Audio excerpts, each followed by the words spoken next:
Now just first up, because I could not find the answer for this for the life of me, you do not need to install mods on the Skyrim server instance if you're hosting them. It's all client-side. Now, what will you need to play Skyrim Together? You need Skyrim Special Edition installed from Steam. You need Vortex from Nexus Mod Manager, Skyrim SKSE64, Harbor, and you'll need to download your mods. Now first, let's install SKSE. To do that, you just export it. You'll need something like 7-zip. You just click and drag all these over into your Skyrim install directory and overwrite any files if it asks. Next, we will install Harbor. This is the actual Skyrim Together thing.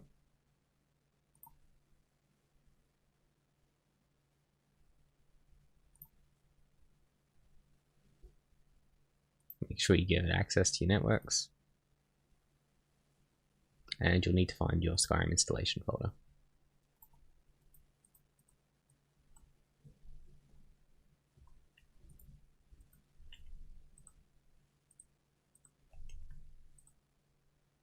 And just select it and click install. Now that that's done, we can close Harbor for now. We'll come back to this later. The next step would be installing Vortex. This is our mod manager. This will install all the mods for Skyrim.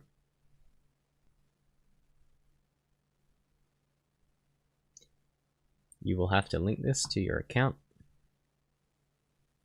to be able to download mods and install them.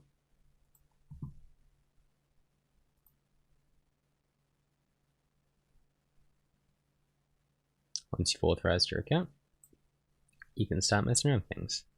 The first thing you want to do is go to Games and find Skyrim. There we go, and click the Manage button. That's going to complain a little bit.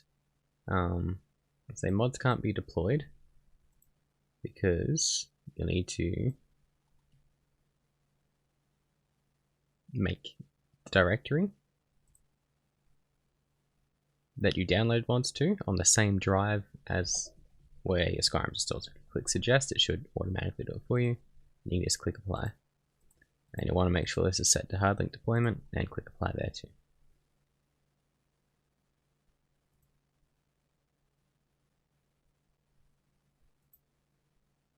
And just go through all these errors, make sure they're all good. The next step in your Skyrim Together modding adventure would be to download all your mods. So, I've already got mine pre-downloaded. I'll have a list down below, probably in the Discord, of all the mods and links to them. But what you can do with these is you can just drag them over if you've already downloaded them, and your mod manager will start importing them. Now I recommend, to make it easier to follow this tutorial, to download all of the mods before you install them. While you're waiting for the mods to download, we can go around and adjust some settings. So we'll want to find where the Skyrim script extender was installed to, which it looks like it knows where it is. Mine automatically knew, but we'll just show you how to find it. So you just go to your Skyrim folder and find the SKSE64 loader.exe. Click on that, click save. Now you can click the play button there, and that will launch Skyrim with your mods. But that won't launch Skyrim Together. To do that, we'll need to find the Harbor. So call this whatever you want, but I'll call it Harbor. And then you got to locate where Harbor installed to on your computer. So it should be in your C drive, program files, tilted folks, Harbor, and then harbor.exe, there it is. And then it's saved. That's the one you'll run when you want to play Skyrim Together. That will automatically launch SKSE64 as well when it runs. Now that all the mods have been downloaded, you can install them. Select them all with Shift, like that, then click install. As they install, you'll have to choose options for the various mods. So for enhanced light and effects, we choose enhanced light and effects, ELFX hardcore, exteriors, and enhance ice.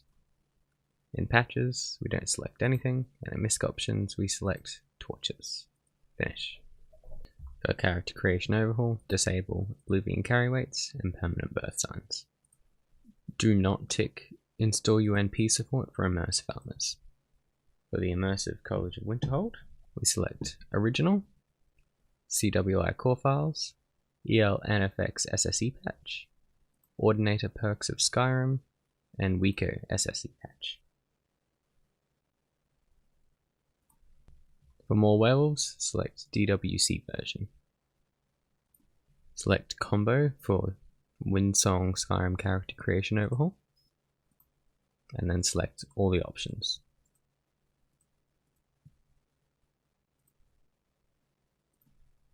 For YYNM replacer, select everything. Now that they're all done, enable them all, and then enable all the plugins as well.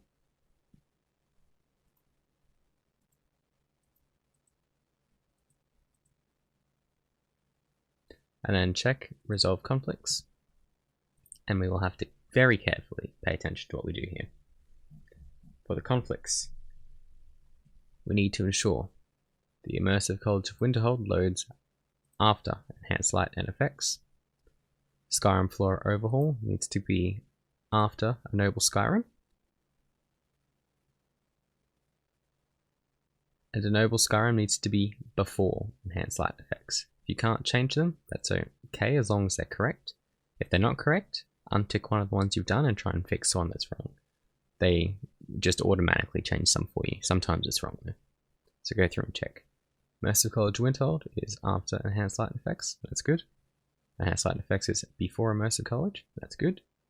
Enhanced light effects is before a noble Skyrim pack, that's not good, that's wrong. So we turn that back off.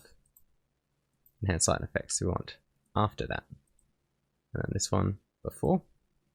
Oh no, after. Now that should be correct. So Immersive College Winterhold after enhanced light effects, correct. Enhanced light effects before Immersive College, correct. Enhanced light effects after a noble Skyrim, correct. Flora overhaul after a noble Skyrim, correct. Noble Skyrim before Flora overhaul, correct. A noble Skyrim before enhanced light effects, correct. Now you can click save.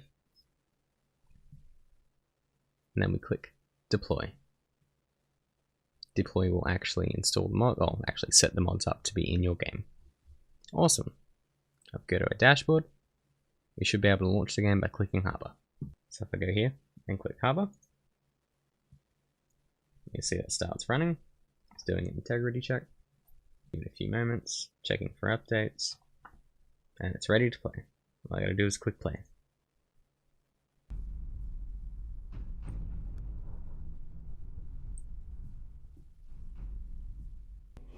Now, you will have to make a save and start the game before you can join a server. So we'll make a new save. Select your character. Be it whatever you want.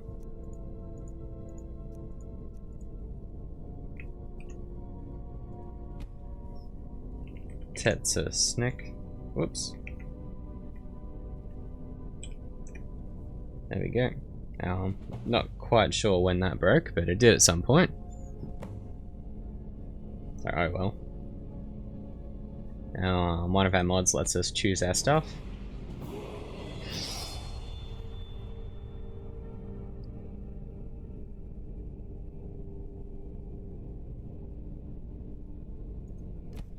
Oh, whoops. I didn't want to do that.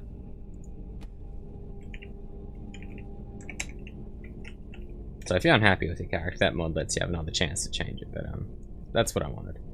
So now we can pick a birth sign. Be it whatever you want, you know?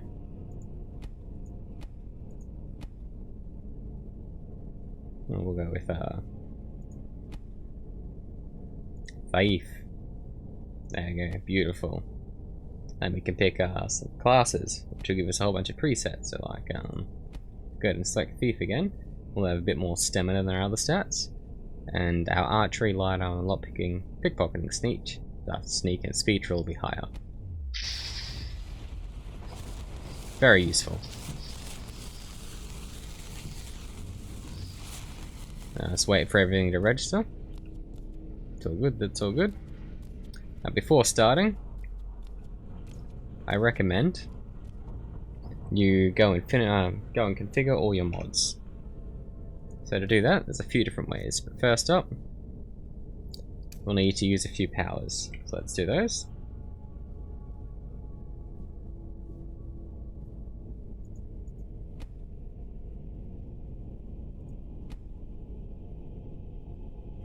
All these aren't really going to matter. We just cancel out of that. Hit next. Cancel out of there. Exit. That should be good. That's just a bit. We didn't need to change anything. So default options for that mod. Let's have a look at auxiliary armors. Continue in there. And let's change some settings in a moment.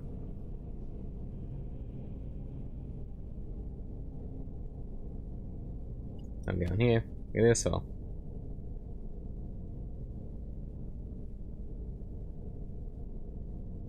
There's all sorts of things here. So anyway, you can see there's a whole bunch of settings. But anyways, again, all these we'll leave at default, so you don't really need to click anything, just keep done. And we don't really need to keep the power, so we'll just click remove. Unless you want to change settings, but if you're playing on the server, they're going to be default, you won't need them. And you should be able to change those settings in the MCM menu anyway. Next one, what else have we got? Well, we've done that one. Next, Smilodon. Tax opportunity. Yeah, so this is all defaults. Whatever is default, just keep that.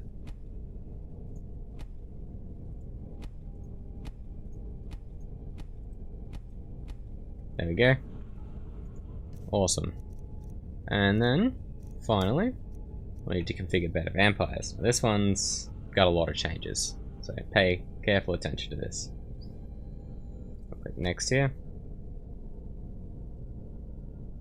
Next here. Next here. So these aren't too important. These are just like resetting the mod or something if you've got a current save or want to remove it. Now, this is where things are important. So stage progression. We want this on reverse. Dynamic stages. Normal. Rank progression. Easier. Hunger stage and rank abilities. Connected. Blood points. Yes. Stage hated. Stage 4. Vampire damage. Double. Create thralls. On. Corpse feeding. Basic. Sneak feeding. Yes. Force feeding. Yes. Combat biting. Yes. Feeding animation cannibal. Extract blood potions. Extract blood. Sun visual effects. No. Light level penalties. No. Daytime slows regen. Yes. Sun damage. Slight. Special sun damage. Stage 4. Turned victim appearance. Eye change. Turned victim skills. No change. Vampire hunters. Random. Amaranth feeding. Yes. Nightlord perk bonuses. Yes. Nightlord vampire engorging. Yes. Level requirements for ranks. No. Abilities have recharge timers. No. Status messages. Yes. Red screen feeding. Yes. Sound visuals when going outside. Yes. Blood potion satiation. Yes. Vampire drain satiation. Yes. Neck marks on victims. No. Vampire victims will feed? No. Vampire victims will keep previous actions. Factions? Yes. Enthralled victims will change clothing? No.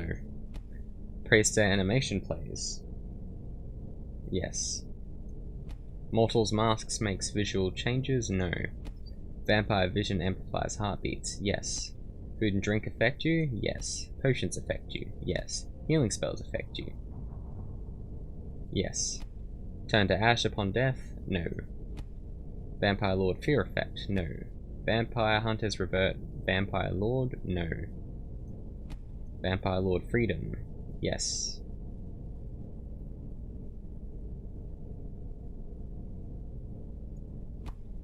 Weapon speed effects? No. Sidestep skill reflexes? Yes. Damage to movement speed? No.